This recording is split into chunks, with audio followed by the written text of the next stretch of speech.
ఒకప్పుడు మన సైనికుల రక్తంతో స్వేచ్ఛను పొందిన దేశం ఇవాళ అదే భారత్ మీద విషం చిమ్ముతోంది.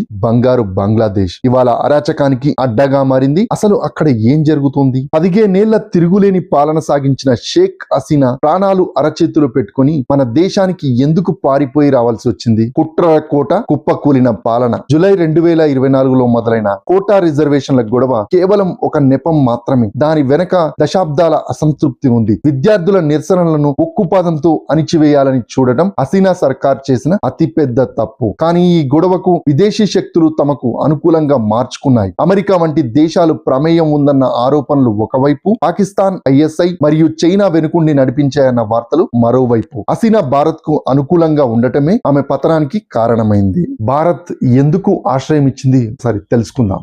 ఆపదలో ఉన్న మిత్రుణ్ణి ఆదుకోవడం భారత సంస్కృతి. ఢాకాలో నిరసనకారులు ఆమె నివాసాన్ని ముట్టడించిన వేళ ఆర్మీ కూడా చేతులెత్తేసిన తరుణంలో ప్రాణరక్షణ కోసం మన దేశాన్ని సురక్షిత ప్రాంతంగా ఎంచుకున్నారు. కానీ ఇదే ఇప్పుడు భారత్ బంగ్లా బంధానికి పరీక్షగా మారింది. ఆమెను అప్పగించాలని బంగ్లాదేశ్ మధ్యంతర ప్రభుత్వం డిమాండ్ చేస్తుంది. లేదంటే శత్రు దేశంగా చూస్తామని హెచ్చరిస్తుంది. మనం వేల కోట్ల రూపాయలు సహాయం చేశాం, కరెంట్ ఇచ్చాం, కష్టకాలంలో ఆదుకున్నాం. కానీ ఇవాళ అక్కడ రాడికల్ శక్తులు రాజ్యమేలుతున్నాయి. మహమ్మద్ యూనస్ నేతృత్వంలో ప్రభుత్వం వచ్చిన తర్వాత కూడా హింస తగ్గలేదు. హిందూ మైనార్టీలపై దాడులు, భారత హైకమిషన్ కార్యాలయాల ముట్టడి, ఇవన్నీ చూస్తుంటే బంగ్లాదేశ్ తనను తాను నాశనం చేసుకుంటూ మనపైకి కత్తులు నూరుతుంది. చొరబాట్లు పెరిగే అవకాశం ఉంది. కాబట్టి మన బిఎస్ఎఫ్ కంటికి రెప్పలా కాపాడే విధంగా ఉండాలి. దౌత్యపరమైన ఒత్తిడి, మనపై దాడులు జరిగితే వాణిజ్య సంబంధాలు, కరెంటు సరఫరా నిలిపివేస్తామని గట్టిగా చెప్పాలి. అంతర్జాతీయ వేదికలో బంగ్లాదేశ్ లో మైనార్టీలపై జరుగుతున్న